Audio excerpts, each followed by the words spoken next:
Kabid Humas Polda Maluku, Kombes Pol M. Rom Ohoirat mengatakan penyelidikan kasus ruda paksa Bupati Maluku Tenggara Taher Hanubun mengalami sejumlah kendala, yakni belum diperiksanya para saksi termasuk pemeriksaan tambahan terhadap pelapor.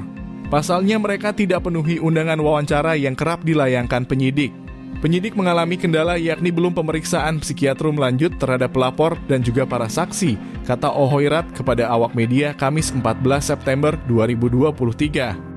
Ia mengungkap penyidik tidak dapat berkomunikasi dengan pelapor karena pihak keluarga tidak mau mempertemukan. Untuk itu sampai saat ini penyidik tidak mengetahui keberadaan pelapor. Pendampingan pelapor sangat maksimal, tapi ayah pelapor marah dan menolak itu, makanya penyidik tidak dapat berkomunikasi dengan pelapor, ucapnya.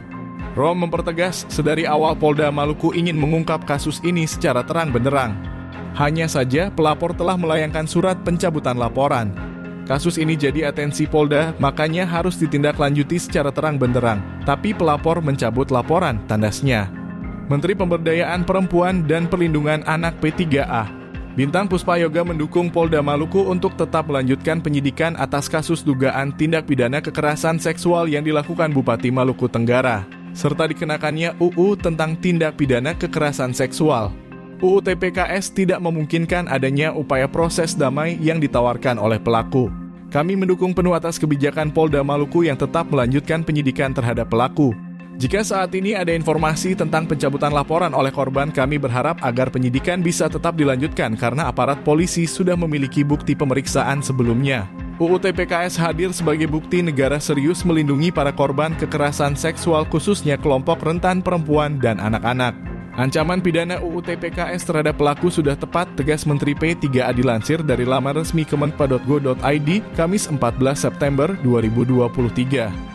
Dalam hal perbuatan yang dilakukan terduga pelaku terhadap korban yang menurut korban sudah dilakukan sejak April 2023, maka terduga pelaku juga bisa dikenakan pasal 6 huruf C UU TPKS Jo 64 KUHP tentang perbuatan berlanjut.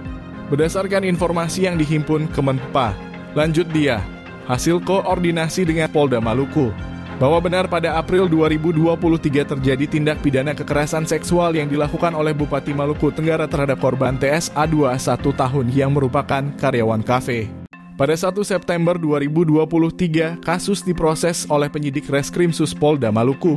Pada hari yang sama korban langsung menjalani pemeriksaan di Polda Maluku dan visum et repertum di RS Bayangkari yang didampingi oleh Unit Pelaksana Teknis Daerah Perlindungan Perempuan dan Anak UPT DPPA Provinsi Maluku.